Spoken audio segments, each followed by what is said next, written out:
E aí, pessoal, tudo bem? Eu sou Renato Sapiro, advogado de formação, esportista nas horas vagas e pai da Olivia, que é minha grande paixão.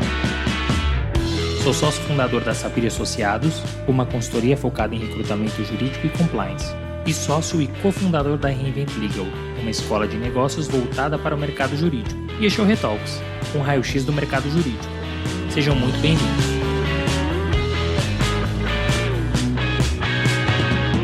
Este é um podcast leve e informal, onde falaremos com os principais personagens deste meio sobre carreira, tendências e curiosidades. Este é um podcast quinzenal, então já sabe, temos um encontro marcado segunda sim, segunda não.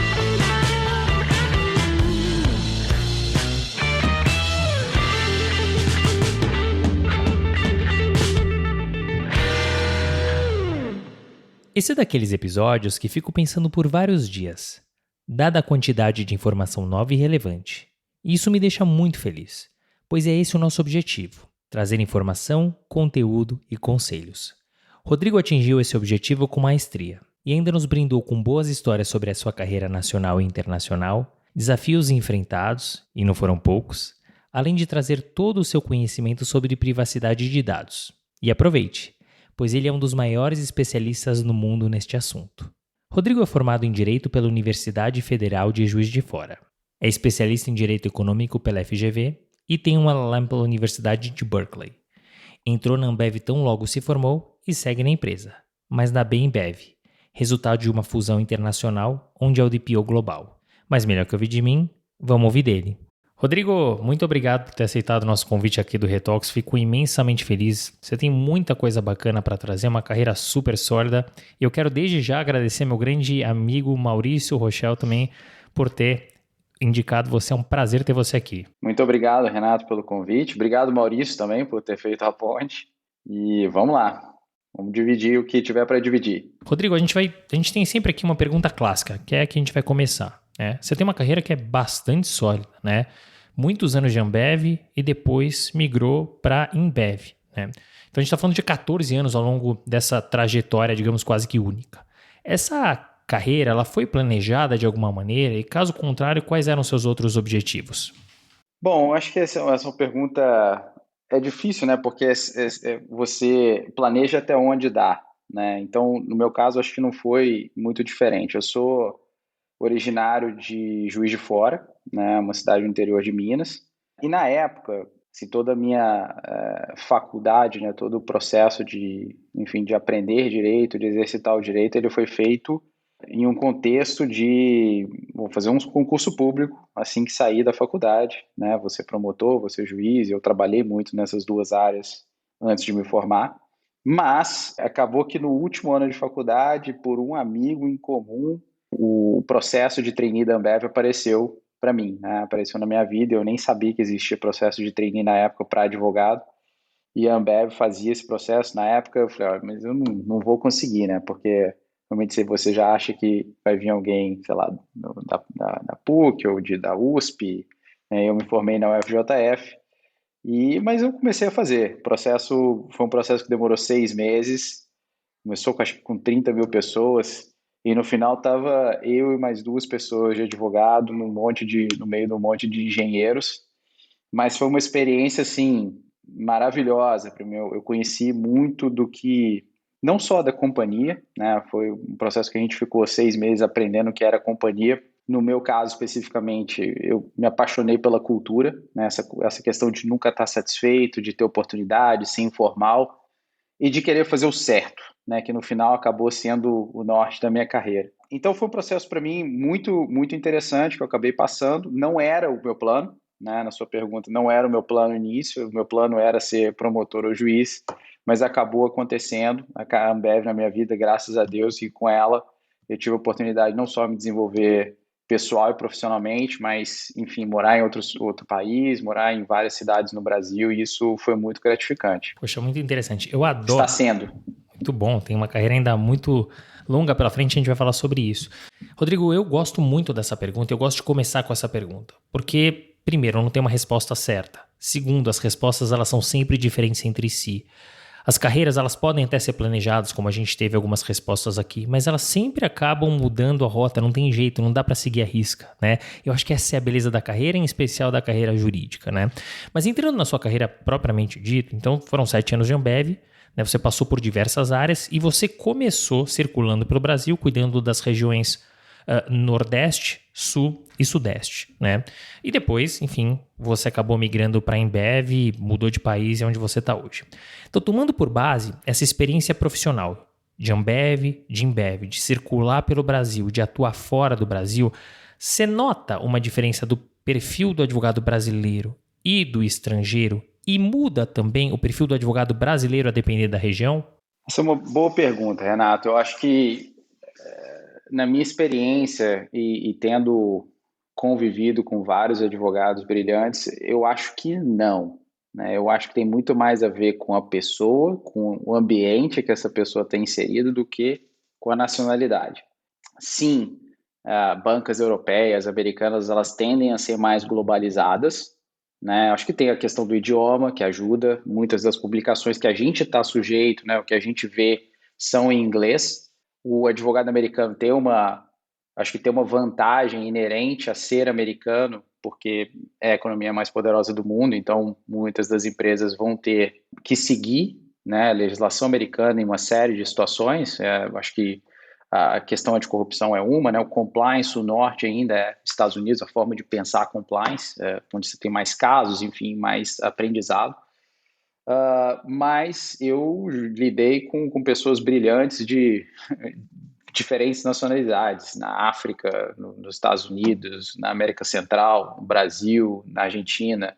Enfim, eu acho que é muito a questão da pessoa querer estar inserida, querer aprender, né, o que está acontecendo, né, fora do país, né, fora da zona de conforto, né, o jargão que a gente usa, e querer aprender. Não tem muito, não vejo essa diferença em relação à nacionalidade. Mas como eu falei antes, eu acho que tem algumas vantagens, mas não que elas não sejam superáveis, vamos dizer assim. E é um bom ponto que você traz, Rodrigo, porque a gente, e eu digo a gente, nós brasileiros, a gente adora se colocar como patinho feio. E a gente não é, não, né? A gente tem gente muito competente, eu concordo com você. Eu acho que, claro, tem a questão cultural, mas vai muito mais da pessoa do que, eventualmente, da nacionalidade. E antes de entrar propriamente na tua carreira, você fez o LLM em 2014 para 15 e você se formou lá atrás, né? Quase que 10 anos antes. Isso, eu percebo pelos entrevistados, é até incomum. Né? Eu percebo que os entrevistados eles vão muito mais cedo, às vezes com 2, 3 anos de formado e por motivos variados. Né? Mas muitos deles falam, olha, Renato, se eu pudesse, eu teria ido depois. E você foi depois, você foi 8, 9 anos depois de se formar. Isso foi planejado, né? Esse tempo, e se você voltasse lá atrás, você teria feito num outro momento, mais cedo ou mais tarde? Toda vez que você vai me perguntar se foi planejado, eu vou falar que sim e que não. Então, essa é mais uma, que sim e que não. Eu comecei a pensar no LLM em 2010. Isso foi conversado com meus gestores na época.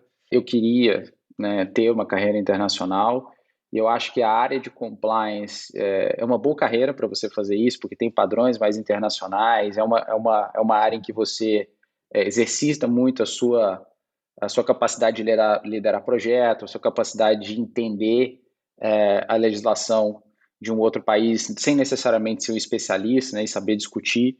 Então, a área de compliance é uma boa área para isso. Então, quando eu estava começando a fazer compliance, né, os meus gestores na época falaram, talvez você devesse pensar no LLM. Né? Então, antes disso eu não estava pensando, mas depois eu comecei a pesquisar, comecei a ver e sempre adiava.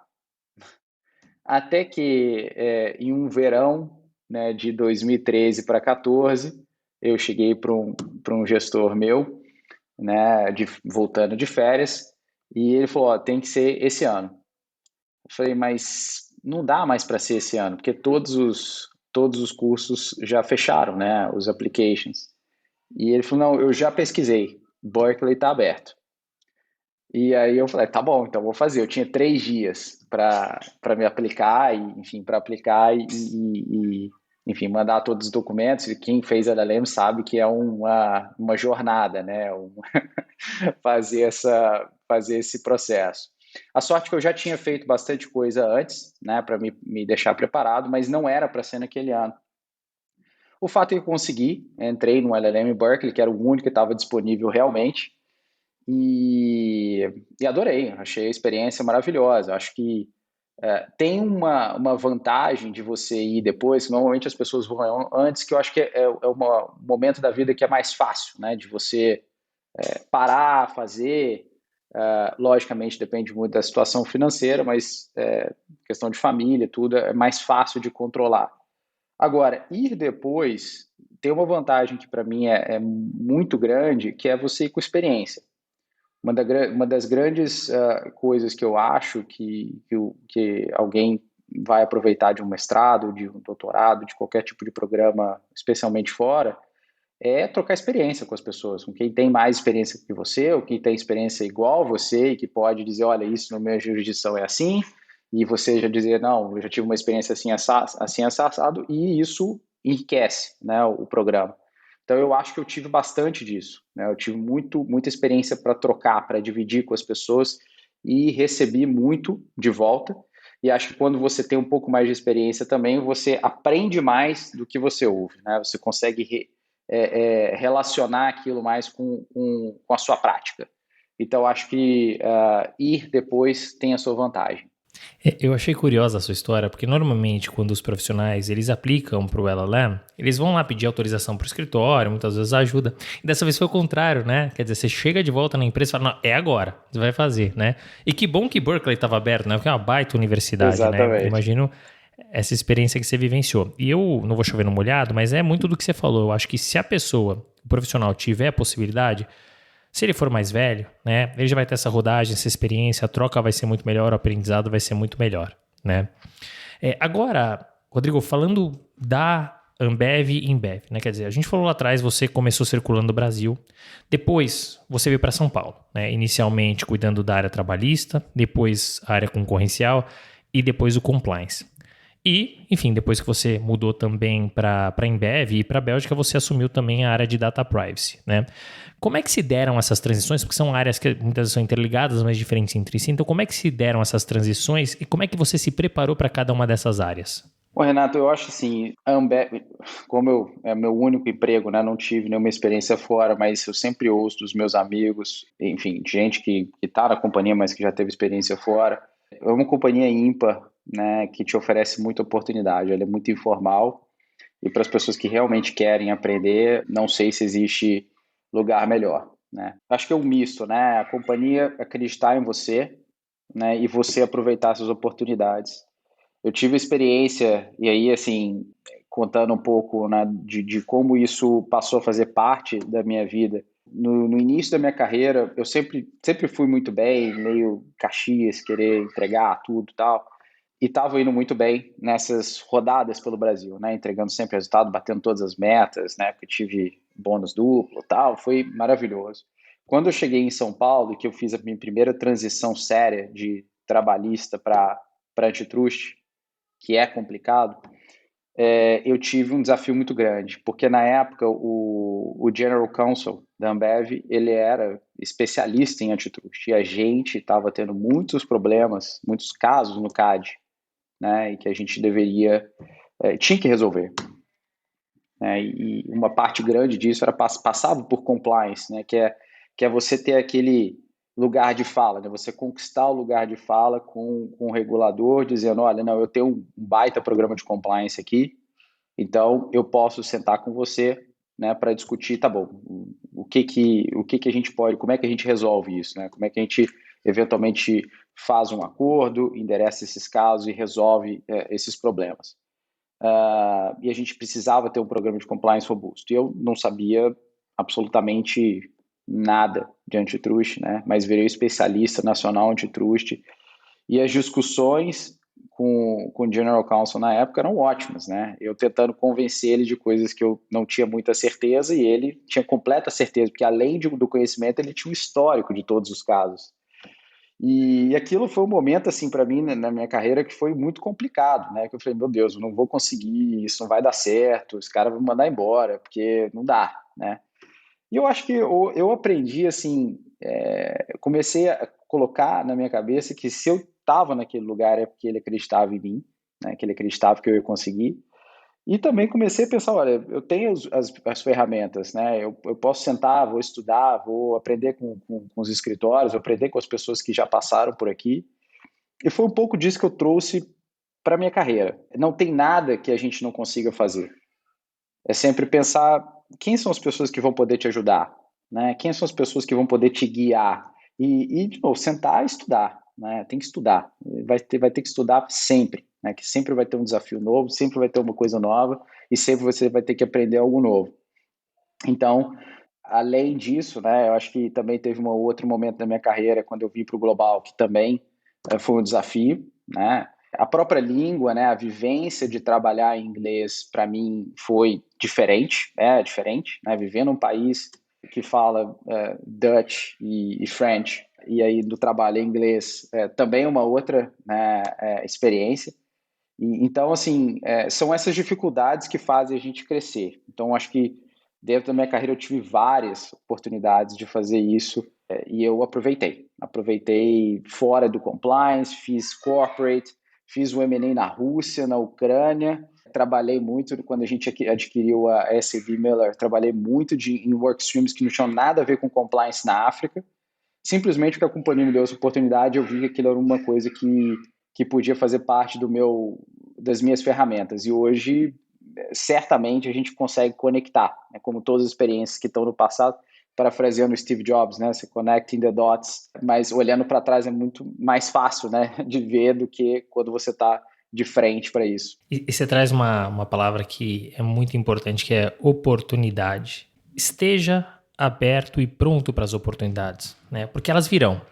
E eu acho que a Ambev é a grande campeã nisso, né? Porque ela consegue enxergar o potencial dos profissionais que ela tem e ela joga aos leões, né? E aí cada um se vira, né? E eu acho que isso que é a beleza da Ambev e é isso que é a beleza da carreira, né? Então, quer dizer, você abraçou as possibilidades que te foram dadas e você foi muito bem para os teus méritos. É isso, né? O segredo é, eu não sei fazer. Onde que eu vou buscar aprender? Onde que eu consigo achar aprendizado? Quem são as pessoas que vão poder me guiar? Quem são as pessoas que vão poder me mentorar, né? Então é muito interessante, eu concordo com você, olhando para trás é muito mais fácil, né? Mas essa eu acho que é a beleza da nossa profissão e de tantas outras, né? Por falar, inclusive, nessa área de compliance e no data privacy também, que é uma área que você é um dos maiores especialistas hoje no mundo, como é que foi construir um programa de conformidade em proteção de dados para uma empresa que, enfim, por mais que seja reconhecida por sua vanguarda, é de um setor tradicional? E, Rodrigo, como é que é possível essa construção de forma realmente consistente, tomando por base que a Ambev opera em mais de 50 países, e países esses que têm as suas próprias leis e particularidades? E para fechar, quais parâmetros que vocês utilizam para mapear, gerir e garantir a consistência desse programa? Vamos lá, acho que tem várias perguntas nessa aí, mas vamos começar. Acho que É verdade. Essa é das longas. a base de tudo, acho que você está no lugar profissional de compliance, né? Você estar no lugar que você acredite que exista um interesse genuíno de fazer a coisa certa. O pessoal fala que é o Tony at the top, essa coisa toda. Não é um conceito tão simples, né? Porque não é que tudo que o compliance falar tá falado e vira lei, enfim, não é isso que é Tony at the top para mim. Para mim é você jogar o bom jogo, né?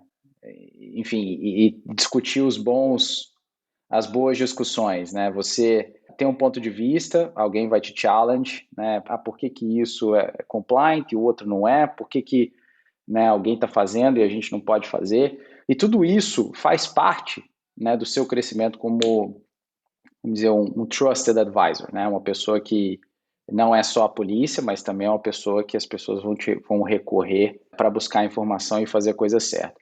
Então, acho que a base de tudo, né, em qualquer companhia, em qualquer tipo de programa de compliance, principalmente global, é a certeza de que esse bom jogo vai existir, essa boa argumentação, essa boa discussão, que não vai ter ninguém que vai falar assim, cara, não interessa o que o compliance está fazendo, aquele da rainha da Inglaterra, né? É só para inglês ver, e a gente vai fazer o que a gente quiser no final. Então, isso para mim seria já a pior escolha do profissional de compliance. A gente tem que ter certeza que a intenção, né, é a melhor. Agora, esse ponto que você falou em trabalhar num programa global é um ponto super relevante, porque eu acho que é a busca incessante, né, do equilíbrio entre consistência e flexibilidade, que não é fácil, né? Você não pode querer de um país, né, ou de qualquer país, eu estou na Bélgica, mas poderia ser, sei lá, Luxemburgo, Estados Unidos, China, qualquer que seja, e achar que você de lá, com os parâmetros desse lugar, você vai definir tudo que tem que ser feito em todos os lugares do mundo. Mas ao mesmo tempo você tem que encontrar quais são as coisas que você não pode ser flexível. Quais são as coisas que você tem que manter consistência? Quais são as coisas em que você tem que ter um standard mínimo, né, de atuação? Então, a minha jornada desde o início né, de vir para o global sempre foi um pouco disso também. E eu acho que tem bastante o lado da empatia também, né, que você se colocar no lugar do outro, entender quais são as dificuldades, e isso é um ponto super relevante para profissional de compliance. Qualquer outra pessoa, né, que trabalha numa empresa multinacional, que está no global, enfim, que não está necessariamente na operação.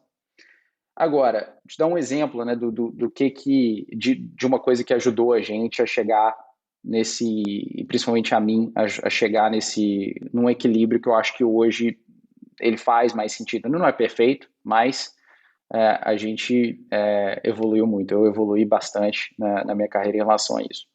A gente teve uma investigação sobre um caso que aconteceu na Índia, lá pelos idos de 2004, 2005. Isso é um caso público, e que a gente fez um acordo com a SEC nos Estados Unidos no ano de 2016. Me lembro exatamente, foi um dia antes do meu aniversário.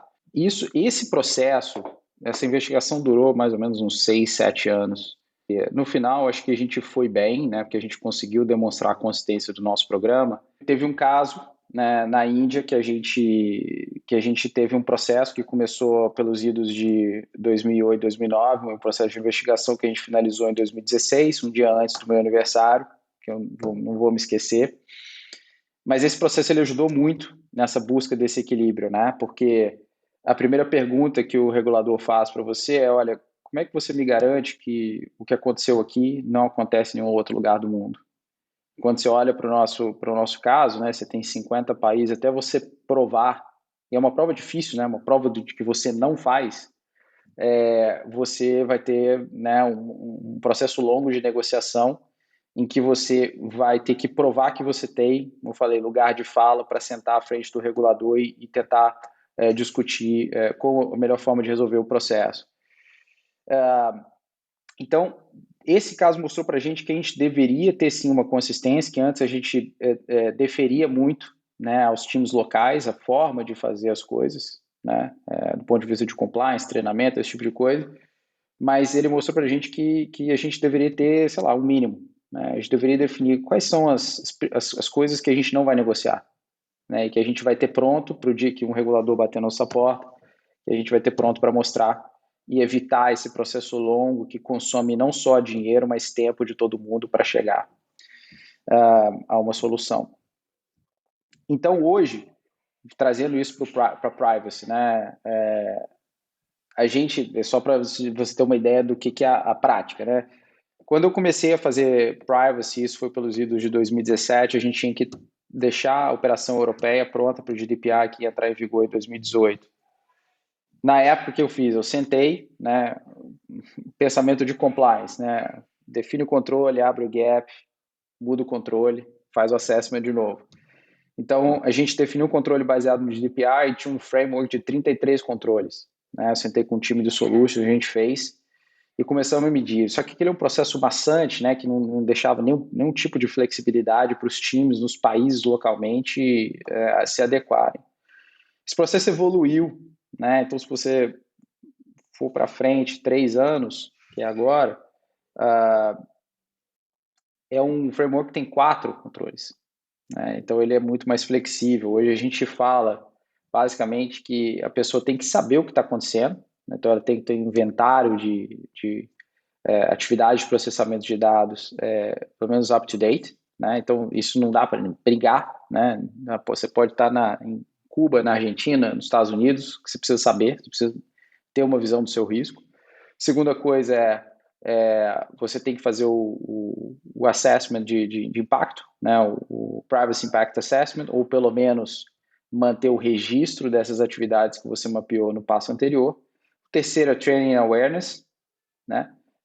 E o quarto é o Incident Management, né? Que é aprender com os incidentes e as vulnerabilidades que a gente identifica no nosso negócio. Então, nenhum desses quatro, eu vejo como algum país, alguma jurisdição vai dizer, olha, isso não é requerido, isso não é importante. Né? Porque ainda que você não tenha nenhuma legislação de privacy, você precisa saber de onde vem um risco de data breach, né? Porque o data breach, né, não necessariamente você vai ter um risco só do ponto de vista de privacidade, mas você pode ter um risco do ponto de vista de direito do consumidor, você pode ter outros tipos de regulação, que a gente está vendo hoje com a SEC nos Estados Unidos, em termos de disclosure. Então, a gente chega nesse denominador comum em que a gente oferece, olha, esse é o framework, o mínimo, e aí a gente vai discutir qual é a melhor tomada de decisão baseado no perfil de risco, né, e na jurisdição onde você está tomando essa decisão. Então, uma longa resposta para dizer dessa busca incessante do equilíbrio entre consistência e flexibilidade. Mas foi muito bom, Rodrigo, da forma como você contextualizou, porque você explicou, você trouxe exemplo, e o compliance, né, e também ligado à data privacy. Não adianta chegar pé no peito que não funciona. Não adianta ser para o inglês ver. Tem que ser prático, né? E tem que ser flexível. E isso eu ouço pouco nessa questão da flexibilidade, mas tem que ser flexível. Especialmente porque você comentou, né? Poxa, a gente lida com lugares diferentes, com leis diferentes, às vezes nem tem lei sobre isso, mas é o mínimo do mínimo do mínimo. Isso aqui aceita, de resto a gente vai negociar, né? Então, foi muito bom a forma como você contextualizou e também o exemplo que você trouxe, porque, enfim, eu imagino que não deva ser fácil você trazer esse equilíbrio, né? Mas é interessante enxergar como isso foi feito, né? Voltando um pouquinho na tua trajetória, na tua carreira, então depois de 7 anos de Ambev, você migra para a Bembev e muda de país, muda para a Bélgica. A primeira grande mudança que você comentou há pouco foi da língua, né? Trabalhar inglês num país que fala primordialmente holandês e francês. Então, enfim, já tem uma grande mudança, fora a mudança cultural, né? Mas como surgiu esse convite, né? E o que acabou mudando não só na sua rotina profissional, mas também na sua rotina pessoal? Olha, eu acho que, bom, como é que aconteceu esse convite? Eu acho que eu já dei uma dica, né, de que a necessidade de fazer o LLM naquele ano faz parte, eu acho, um pouco da história, né? A gente já estava passando por esse processo de investigação na Índia, então na época eu estava gerenciando compliance como um todo, né, antitrust e anticorrupção na América Latina, na Ambev, e eu já estava meio que fazendo algumas coisas importantes desse ponto de vista de consistência, de criação de KPIs, de dashboards. Então, eu já tinha uma visão do global na época, né? De que essa seria um passo natural. Esse seria um passo natural, dado que a gente precisava mostrar consistência para o DOJ e para a SEC. Então, acho que isso certamente fez parte de um plano maior, né? Então, o LLM fez parte disso, eu acabei vindo. Do ponto de vista profissional, acho que eu não tinha tanta visibilidade dessa questão da flexibilidade com a consistência. Para mim, eu acho que era meio que eu fazer o que eu tinha que fazer aqui como operação, né? Então, era muito mais a questão da consistência do que a flexibilidade. E lá, eu acho que aqui, né, no caso, eu aprendi que a gente precisa ter um pouco mais de flexibilidade. Uma coisa também que mudou muito foi minha perspectiva de gestão de risco, de priorização do meu tempo, né? Como você tem um escopo global, você acaba tendo muita coisa para olhar, então você precisa priorizar e selecionar as coisas que realmente fazem sentido, que você precisa fazer, que adicione valor para aquela pessoa que está lá na ponta, né? Lidando com o risco. Porque também assim, não adianta você ficar micromanaging, acaba gerando, né, mais problema do que solução. Então, você precisa realmente decidir no que o seu tempo está sendo melhor investido, né? Principalmente na questão, quando há uma crise, quando há um risco grande que as pessoas precisam se juntar e discutir. Acho que a parte da empatia também, que eu acho que fala com tudo isso que eu comentei um pouco antes. Você aprende um pouco ou mais, né, se colocar no lugar do outro, entender a situação dentro de uma discussão, o que que é possível, o que que é viável, né, porque você não conhece a realidade de tudo, né. E aí eu acho também que acaba sendo, acaba te dando uma casca, né, uma capacidade de gerenciar projeto, mesmo sem ter completo conhecimento de leis locais ou de legal frameworks locais, mas te dá uma capacidade de discutir risco, independentemente de onde você está, que é, enfim, eu não sei se eu conseguiria ter essa visão trabalhando somente no Brasil. E eu acho que a ABI, ela tem uma coisa que é um pouco diferente de outras empresas, que ela tem uma presença global, ainda tem uma presença de brasileiros ainda relevante no global, e o que você vê muito no Brasil são multinacionais estrangeiras, né, atuando no Brasil. E eu vejo a ABI um pouco diferente. Eu acho que é como se eu fizesse parte, como se eu tivesse saído de uma subsidiária, né, para o local, para o global. Né? Então, assim, eu não faço parte do time de compliance local, faço parte do time de global, e é difícil ver companhias brasileiras com essa escala, né, que dão essa possibilidade para advogados, né, internos. Então, eu acho que é uma experiência realmente diferenciada para mim. Não, muito interessante, é raro mesmo, né? A gente teve a oportunidade, inclusive, de entrevistar a Maite Ximenes da Hotmart e é um dos Conheço muito. poucos exemplos. E é um desses poucos exemplos, né? E na sua vida pessoal, assim, Rodrigo, o que acaba mudando? O que mudou? Acho que o primeiro fuso horário, né, que você tem que se adaptar.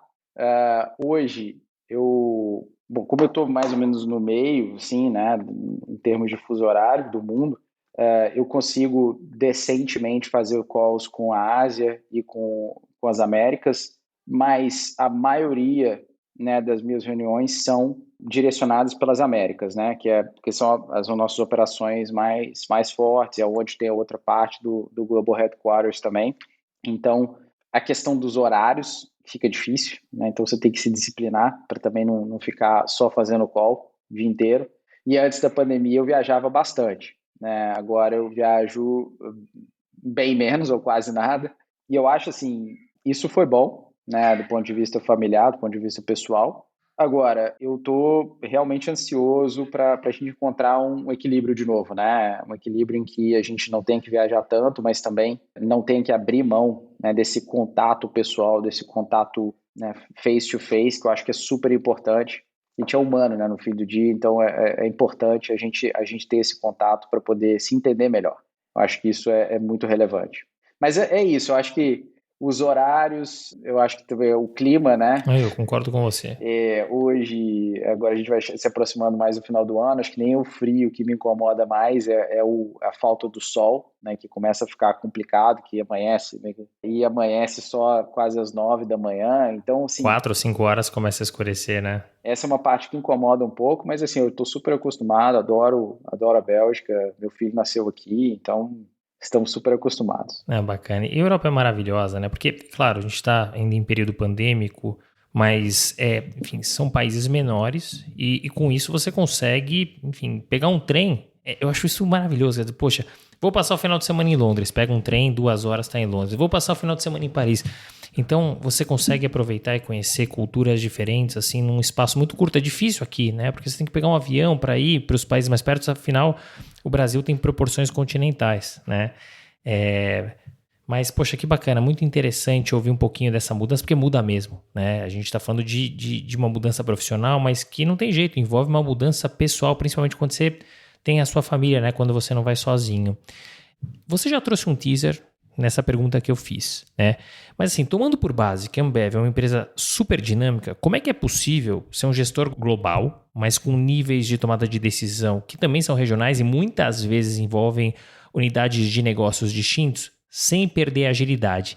E mais, como é que você faz para que todos estejam na mesma sintonia que você? Eu acho que é um pouco do que eu falei, né? Você estabeleceu o padrão mínimo, né, de atuação, como eu falei dos controles, deu o exemplo dos controles de privacidade, mas você tem que se descentralizar. Você tem que confiar nos times que estão na ponta, tomando as decisões baseado em risco. Então, você tem essa descentralização e você tem que adicionar valor. No fim do dia, o global, para garantir consistência, é importante, é relevante, mas o time que está na ponta, né, fazendo o trabalho, gerenciando o risco, se ele não conseguir enxergar, né, um valor que você traz, seja de adicionar um componente que essa pessoa não estava pensando de risco, seja de ser, de novo, né, um trusted advisor, de trazer algum ângulo, né, que não estava sendo olhado, faz pouco sentido, né, porque senão você vira mais uma camada de reporte, né? Por mais que a gente tenha influência, por mais que a gente defina a meta, a minha provocação para o time é sempre procurar trazer o valor, né? Porque se você traz o valor para aquele seu stakeholder, ele vai sempre te chamar para conversa, ele vai sempre te chamar para decisão e você vai participar, e é mais um ponto que você consegue manter de cheque de consistência. Mas no fim do dia é isso, você define os standards, deixa os times tocarem, logicamente você vai ter alguns controles de check e por aí vai, né, que são os targets, e traz eles para a mesa sempre, né, com proposta de valor, né, e eu não estou falando de budget, não estou falando nada disso, você tá lá para ajudar quando a pessoa precisar, né, que é na crise, que é no caso que é mais complicado, que são nos casos em que não há precedente, enfim, que a pessoa não sabe exatamente o que fazer, que ela vai buscar opinião de alguém que ela confia. Então você tem que criar a gente chama muito de communities of practice, né, que são aquelas comunidades ágeis, né, que são, enfim, experts em um assunto, né, em vários lugares, e que a gente consegue até alavancar nosso tamanho para poder ajudar. Vou te dar um exemplo, né? Uma das grandes discussões que a gente tem no mundo de privacy é a operacionalização dos que a gente chama de DSAR, né, que é o Data Subject Access Request, que é quando a pessoa pede, por exemplo, você deletar o dado para dizer que tipo de dado que você tem sobre ela, tudo isso é um processo complicadíssimo, né? Uma empresa descentralizada como a gente, e que tem várias marcas, né? Você pode ter o nome do Renato aqui, os dados pessoais do Renato, sei lá, como fã da Brahma, da Antártica, da Skol, da Stella, enfim, você vai ter vários silos, né, de informação. Então, nesse caso, a gente precisa operacionalizar o front-end, que é como é que você vai receber esses pedidos? Pelo site, vai ter um telefone, enfim, primeiro você tem que organizar isso, né? E depois, como é que trata, né? E aí tem o back-end, que é como é que você descobre onde estão esses dados, retorna, responde. Então, tem um processo bastante complicado. Então, o que a gente tenta fazer é definir o que a gente chama de senseis, né? Isso tudo vem de agile, esse tipo de coisa. Que são as pessoas que são reconhecidas em cada um dos países por entender desse processo e facilitar a adoção, né, e a implementação desse processo em países que ainda não têm um legal requirement. Então, por exemplo, você tem Europa, Brasil, Estados Unidos hoje, com um papel preponderante de fazer com que os outros lugares, os outros países implementem os processos da forma que a gente implementou nesses outros lugares. Então, a gente se ajuda, a gente gera valor para todo mundo, sem gerar custo para a companhia, e com essas iniciativas eu acho que eles veem o nosso papel como global muito menos como o garantidor de consistência ou um reporte adicional, e mais como aquele aliado, né, que vai ajudar efetivamente a resolver um problema. Isso é o ponto crucial, acho que para fazer dar certo, porque, primeiro, somos humanos, não somos máquina, não dá para fazer tudo. E tem que confiar, tem que descentralizar, tem que delegar, porque senão não consegue efetivamente dar vazão. Você tem que confiar nas pessoas que estão com você e ser um porto seguro, né? Poxa, eu tô aqui para o que você precisar, né? Então, foi muito bom você contextualizar e você também trazer esse exemplo, né? Principalmente para os gestores que precisam entender que tem times e que precisam confiar nesses times, né? Você falou do planejamento, eu já não vou perguntar do planejamento de carreira, mas você tem uma carreira que é muito bem desenhadinha, né? Tanto no aspecto profissional quanto no aspecto acadêmico, as coisas se encaixam, né? Mas, enfim, as carreiras elas são feitas de tropeço, não tem? A gente acaba errando ao longo da trajetória e é aí que a gente aprende. Você pode nos contar algum episódio que você tenha falhado e como é que você agiu ou corrigiu? Tirando esses que eu já comentei, né, das reuniões com o meu General Counsel sobre o antitrust, que eu tive vários erros, logicamente, mas que eu aprendi. Eu acho que um outro que eu citaria, né? Claro, tive vários pequenos, mas coisas que me marcaram, assim, que eu acho que me melhoraram como profissional, foi quando eu vim do Brasil para o global, que eu acho que é um pouco disso que a gente está conversando, né? Tinha uma falta de empatia. Eu acho que eu partia do pressuposto, por mais que eu viajasse, tentasse conhecer as operações, eu partia do pressuposto que a história das companhias, e muitas delas tinham sido recentemente adquiridas, né? Era parecida, as pessoas, a cultura era parecida, e eu podia exigir um nível de, né, um padrão, né, e um nível de commitment, né, de cometimento de compromisso, vamos dizer assim, daquelas pessoas da mesma forma que eu exigia do Brasil, né? E do próprio Brasil também, enfim, achava que eu acho que eu errei muito a mão, né, em como lidar com essas diferenças e nessa busca do equilíbrio, né, em relação à flexibilidade e consistência. Eu aprendi bastante, né, em como fazer como ter essas discussões, qual é o melhor, quais eram os melhores momentos, a melhor forma, porque às vezes não é diretamente com a pessoa, mas qual é a melhor forma de escalar sem a pessoa também ficar chateada com você, porque no outro dia você precisa dela, né? São os seus olhos, seus ouvidos naquela operação. Então tem toda uma questão de você gerenciar essas decisões, né? De você gerenciar esse risco de longe, que envolve uma maturidade, né? Na época eu acho que eu não era maduro o suficiente, né? Achava, de novo, tinha minha visão meio que pré-concebida, né, das pessoas, dos países, não acreditava muito nesse negócio da diferença de cultura, compliance, a gente tem que ser compliance em qualquer lugar, e é verdade, mas tem formas e formas de fazer, né? Então, acho que eu aprendi bastante nessa questão da empatia, nessa questão de trazer valor para poder pedir alguma coisa em troca, trazer valor primeiro antes de ficar, sabe, cobrando as coisas. Isso, essa visão de mundo, né, essa oportunidade de conhecer várias culturas e várias formas de se trabalhar me ajudou bastante como profissional. Obrigado por dividir conosco. Eu gosto muito, Rodrigo, de fazer essa pergunta, porque a gente entrevista aqui, a gente tem a oportunidade de entrevistar pessoas com trajetórias muito bacanas e de muito sucesso como é a sua. Mas as carreiras, elas não são perfeitas, né? E é o que você falou, maturidade. Às vezes ali não era maduro o suficiente, mas eu aprendi, né? Então, acho que o grande segredo que a gente pode tirar daqui, a gente sempre fala errar não tem problema. O importante é você aprender com o teu erro e depois fazer diferente, né? É, Você é um profissional, como a gente vem falando, que é referência na área de data privacy, né? Então você tem acompanhado super de perto essas normas de privacidade de dados, e aí eu estou falando em âmbito global. Rodrigo, como é que você enxerga o presente e futuro dessa área? E você sente que as empresas elas estão efetivamente investindo na área? Eu acho assim, Renato, eu acho que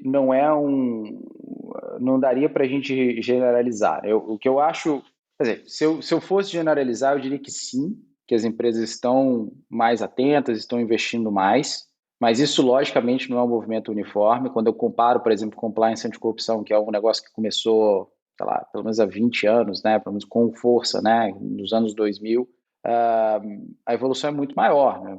Qualquer empresa hoje pensa em compliance anticorrupção. Na parte de data privacy, você ainda tem muito aquela, mas eu não sou tech company, né? Não tenho tanto risco aqui. É, então, acho que tem uma questão de maturidade, uma jornada que é normal, mas que acelerou demais, né, nos últimos 2, 3 anos, acho que por conta da pandemia também, a questão de dado, né, cada ano dobra a quantidade de dado que é coletado, que é utilizado sobre a gente, então isso vai trazendo é, mais importância para o tema.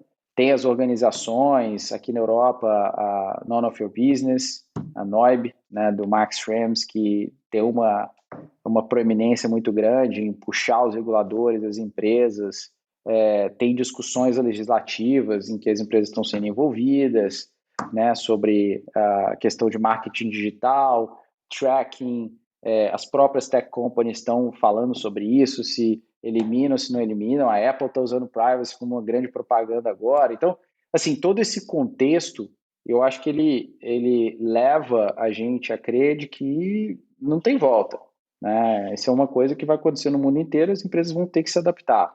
Acho que tem, de novo, uma jornada, mas é uma jornada que está sendo acelerada. Então, você vê no próprio Brasil, há 2 anos atrás, acho difícil ver alguém falando de privacidade e tal. De repente apareceu o LGPD, você já tem grupos, né, super competentes, né, falando sobre o assunto, e é um assunto que só vai crescer, né? Agora, a discussão agora recente é o metaverse, né?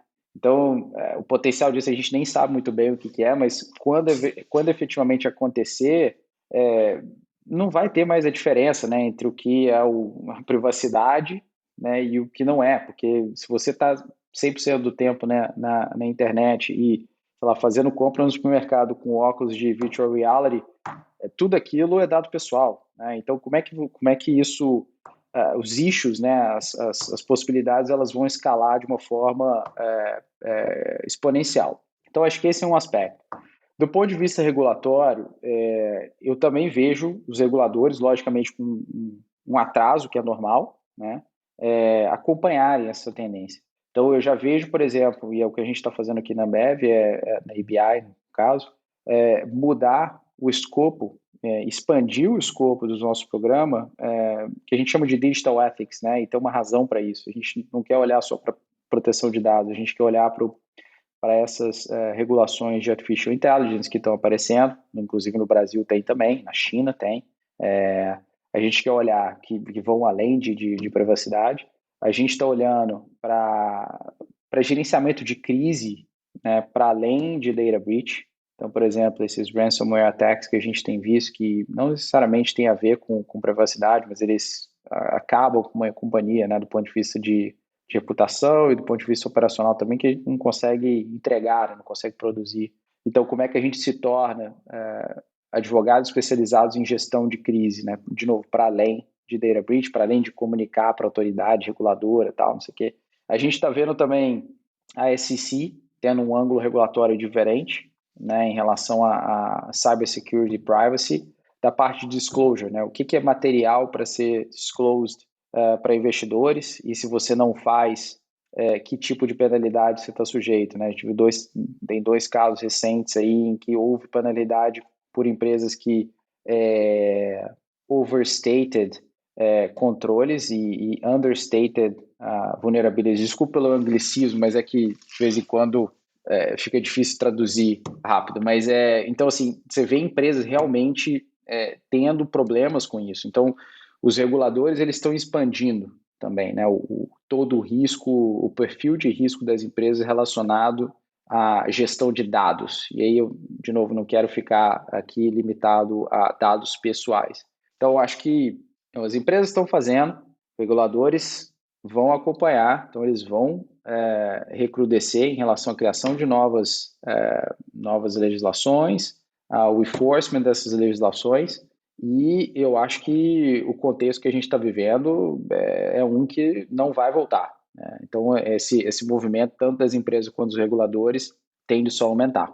E ainda bem, né? Que bom, porque é uma forma de proteção, sem dúvida, assim como o compliance, né? Que anos atrás, enfim, ninguém fazia nada e começou com mais força aqui no Brasil há relativamente pouco tempo, mas que bom que hoje praticamente todas as empresas têm o compliance e que todas as empresas investam sim nessa parte de privacidade de dados, porque é muito importante e eu acho que traz essa segurança e o conforto, né, para as pessoas. A Ambev, a gente falou, uma empresa que é super tradicional do ramo de bebida, mas já de algum tempo ela vem investindo em outros setores, né, Rodrigo? Principalmente o de tecnologia. Então, a gente acompanha algumas startups como o Zé Delivery, as EX Ventures. Esse, digamos, apelo tecnológico, ele também chegou no departamento jurídico, de compliance e data privacy? Se sim, como é que tem impactado o dia a dia? A gente também quer fazer a nossa transformação digital, né? Como departamento de compliance. Está todo mundo falando disso, então a gente também tem que fazer. E eu acho que a gente tem algumas coisas que são já coisas de, assim, iniciativas de sucesso. Acho que o primeiro é o que a gente chama de Blue Right, que foi uma plataforma que a gente lançou na época da aquisição da SAB Miller. Isso foi 2016. Então, na época, a gente tinha aquele acordo que eu já mencionei antes, né? Tinha acabado de fazer um acordo e a gente tem uma reporting obligation dentro desse acordo. Então, basicamente, tudo que a gente descobrisse, né, que pudesse gerar algum lead de uma investigação envolvendo potential bribery e tal, a gente deveria comunicar à SEC na época. E, logicamente, quando a gente comprou as operações da SAB, a gente estava basicamente comprando operações na África, na América Latina, né, e na Índia. Então, assim, jurisdições super arriscadas. Então a gente falou, olha, a gente vai ter que fazer essa comunicação de tempos em tempos de coisas antigas, né, da SEB, potencialmente, né, para a SEC, e a gente tem duas alternativas.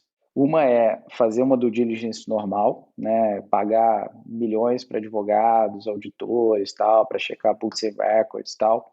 Ou então, e fazer entrevistas, enfim, mandar um monte de gente embora, eventualmente, e tocar o barco. Ou então a gente investe o mesmo dinheiro, ou parte desse dinheiro, em construir alguma coisa que seja sustentável, não só para as operações da SAB, antiga SAB, quanto para a ABI.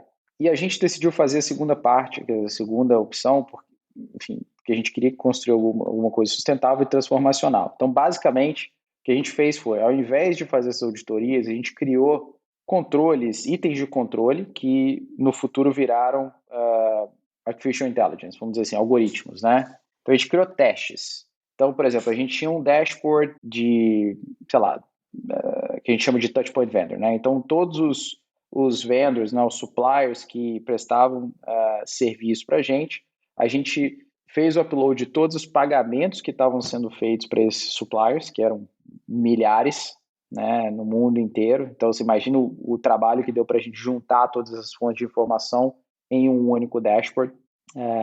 E aí a gente passava os testes, né, em cima de cada uma dessas transações. E ao final, você viu uma matriz de risco, né, e quanto mais testes, né, eles eram batidos, enfim, por cada tipo de transação, mais você via a transação indo para o vermelho. Então eram testes como o pagamento no final de semana, é o pagamento para um vendor que está cadastrado num código que é típico de um vendor que eventualmente vai ter um contato com uma autoridade pública, como se fosse sei lá, um despachante, um advogado, esse tipo de coisa. Então, quanto mais testes essa transação flegava, vamos dizer assim, mais vermelho iria. E aí a gente fazia a nossa investigação somente nessas transações.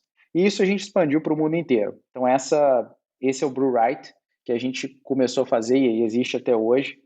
E hoje esses testes, né, eles evoluíram para algoritmos e eles aprendem com as investigações que são feitas em cada um dos flags. Então, por exemplo, se uma transação começa a ser investigada e a gente chega à conclusão de que é um falso positivo, isso vai melhorar o algoritmo e ele não vai flagrar mais essa transação e, enfim, vai entender que aquela característica daquela transação não necessariamente representa um risco. Então, essa é uma experiência. Para a parte de privacy, especificamente, que a gente está tentando fazer agora, a gente já tem um MVP, mas basicamente tem uma parte de mudança de ways of working, a gente chama de DRM, Digital Risk Management. Então, tem uma parte de mudança de ways of working para você garantir que os assets, né, os digital assets, eles saiam com privacy and security by design. Então, você pensa numa analogia, tipo, ao invés de você ser o policial, né, que está no meio da esquina, para um carro, né, que é o Classic Compliance Approach. Você para o carro, checa todos os documentos, aí você diz, pode seguir ou pode, né, não segue. A gente virou um Drive Instructor, a gente virou um instrutor de direção que entra no carro, né, junto com os times de projetos, os times de inovação, e vai guiando ao longo do processo sem parar o carro, né? A questão é que a grande diferença é que esse instrutor, ele na verdade ele faz parte do time, né, do cara que está dirigindo. Então essa pessoa que é o instrutor, ele é parte do meu time, mas ao mesmo tempo está direcionada e está completamente alocada para esse time de inovação. Então conhece a estratégia, conhece o objetivo de cada projeto e isso facilita, né, o assessment e a remediação desses projetos. Então esse é um aspecto, ways of working. A parte de tecnologia, é o seguinte: a gente tem várias fontes de risco. Então, quando você olha uma empresa, o tamanho da companhia, você tem o financeiro olhando internal controls, você tem a gente, né, olhando fraude, corrupção, privacidade, esse tipo de coisa. Você tem auditoria interna, também fazer uma revisão de todos esses processos. E o time de IT mesmo, né, que gera os relatórios deles de penetration tests, eles fazem, eles fazem hackeamento amigo, vamos dizer assim, e isso gera uma série de riscos em cada tipo de um asset. Então, você tem um website, por exemplo, que ele vai ser testado por 4, 5 times diferentes, de diferentes momentos, gerando vulnerabilidades diversas, né? O que a gente está fazendo né, similar ao que a gente fez com o Blue Write, é reconciliando essas fontes de dados, esses riscos, e definindo critérios de criticalidade para cada um deles. Né? Então, no final, você vai ter também uma matriz de risco que vai te mostrar quais são os assets que são mais críticos para a companhia do ponto de vista de negócio, ou seja, se cair, a gente perde um revenue material, e a gente vê os riscos também do ponto de vista de criticalidade. Então, você tem um risco, por exemplo, que às vezes é um problema simplesmente num design de um website e um outro que olha, você não tem a multi-factor authentication que acessa toda a base de consumidor da companhia. Então, esse é um crítico, crítico, crítico, crítico. Então, no fim do dia, você consegue racionalizar esse approach de gestão de risco, né, no universo de milhares e milhares de flags que você tem, para poder focar naquilo que faz mais sentido. Né? E a ideia é que, similar ao Blue Write, cada investigação, cada revisão desses riscos gere um input novo para informar a forma como a gente vai categorizar esses riscos no futuro. Enfim, uma longa resposta, mas para dar um pouco do insight do que a gente está fazendo em gestão de risco com tecnologia. Não, poxa, muito interessante. Eu imaginava que vocês faziam investimento naturalmente em tecnologia, mas é bom ouvir de você que está dentro da empresa trazendo exemplos do que vocês têm feito. É o futuro, não tem como fugir disso, né? Principalmente numa empresa do porte da Ambev e da Embev, né? Então é interessante ouvir a história e como tem funcionado aí dentro, né? Bom, a gente vem falando aqui que você naturalmente é uma das maiores referências mundiais dentro da área de data privacy, né? Que é uma área que vem crescendo mundialmente, aqui no Brasil até com a implementação da LGPD. E aí a minha pergunta para você é a seguinte, Rodrigo, que características que um profissional do direito tem que ter para atuar nessa área, mas mais do que isso, o que ele precisa fazer para se destacar? Renato, olha só, eu não colocaria isso simplesmente para um advogado, enfim, um profissional da área de proteção de dados. Acho que tem uma história interessante que eu acho que vai ajudar a responder essa pergunta. Durante o meu processo de trainee, e eu, enfim, de novo, vim no interior e não tinha, na época, né, não sei por conta da época, se foi 2006, 2007, ou por conta mesmo, né, do fato de eu não ter muita exposição a esse tipo de coisa, mas eu tinha viajado pouco de avião na época. Numa das entrevistas, aquela pergunta clichê, né, o que você quer fazer daqui a 5 anos, tal. E eu me lembrei que em uma das minhas viagens, uma das minhas 2 viagens de avião até naquele momento, eu tinha entrado numa sala de embarque e vi um monte de gente trabalhando com o computador no colo. Aí eu falei, eu quero ser um cara daquele.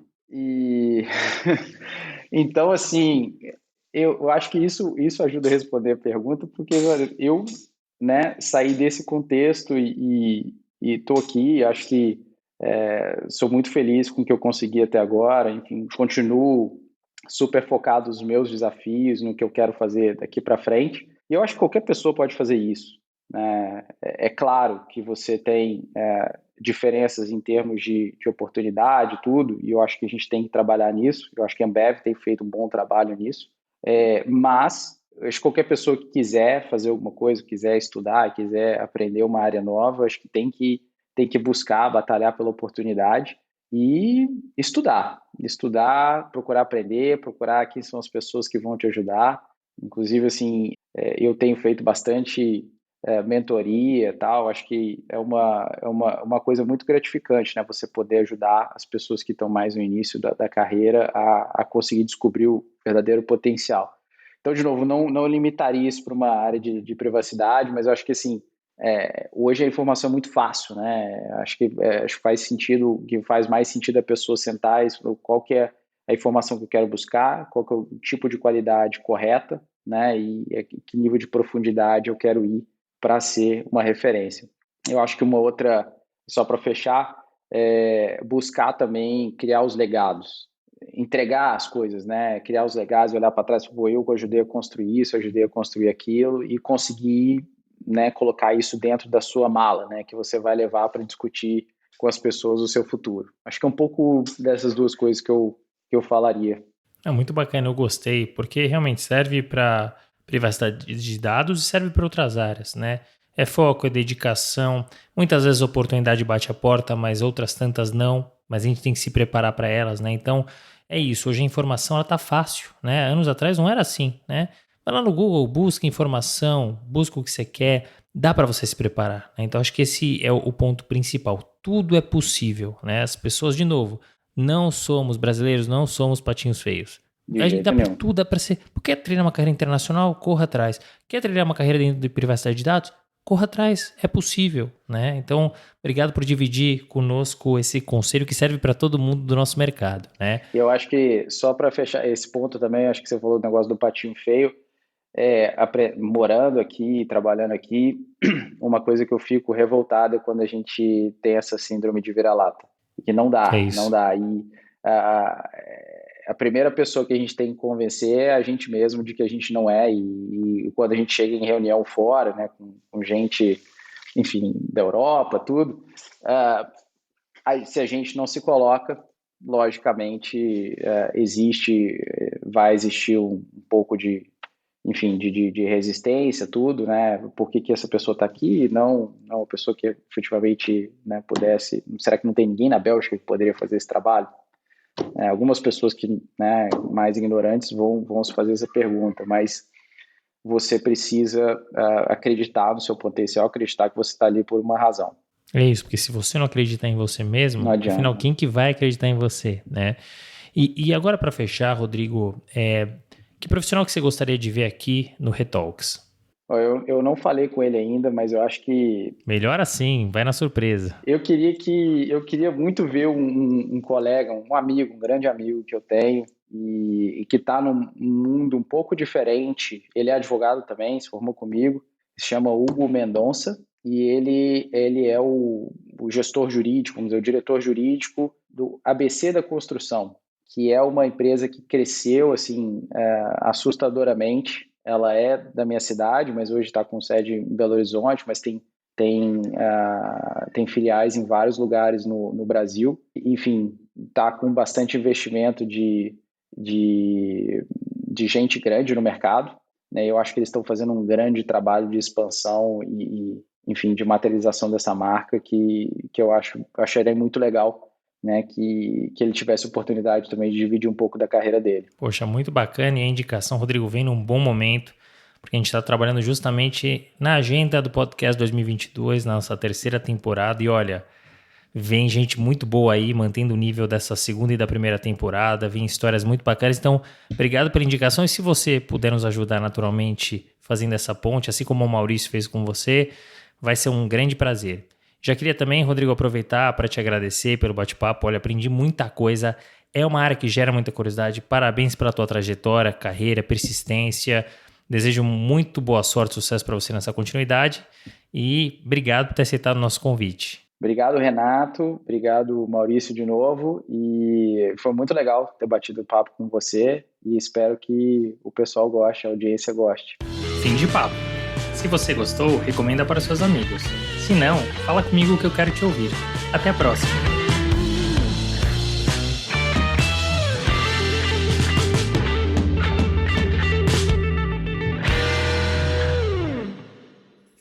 Uma produção, voz e conteúdo.